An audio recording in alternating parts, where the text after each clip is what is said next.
Жанат ханым, мына біздің 30 игі іс аясында кішкене ғана осындай балаларға үлестіретін тәттілерімізді кішкене көңіл қабыл алыңыз бала шағаңызбен.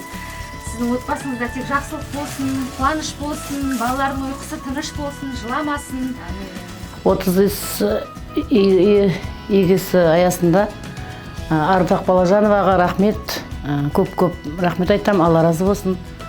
Бізді құттықтап, бізді елеп келгеніне рахмет дейм, басым дейм. 30 игі іс акциясына қатысқаныма шын жүректен қуаныштымын. Көп балалы ана мінекей 4 ұл 2 қыздың анасы Нұрзия ханыммен қауышып отырмыз керемет мерекеде. Қайырымдылық жасауға асығайық, қымбатты достар, мереке құтты болсын.